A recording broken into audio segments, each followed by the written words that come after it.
সুস্থ ধান মানেই ভালো ফলন, কিন্তু রোগ হলে ক্ষতি অনেক।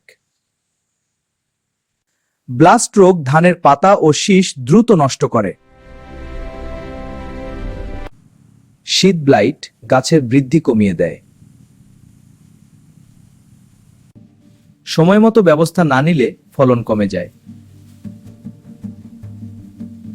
সঠিক সমাধান অ্যামিস্টার টপ স্প্রে।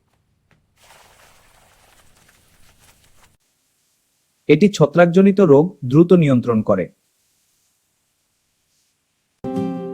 গাছের ভেতরে ঢুকে রোগের বিস্তার বন্ধ করে। গাছ হয়ে সবুজ, শক্তিশালী ও রোগমুক্ত। ফলন বাড়ে, লাভও বাড়ে। সঠিক সময়ে সঠিক স্প্রে সফল চাষের মূল রহস্য।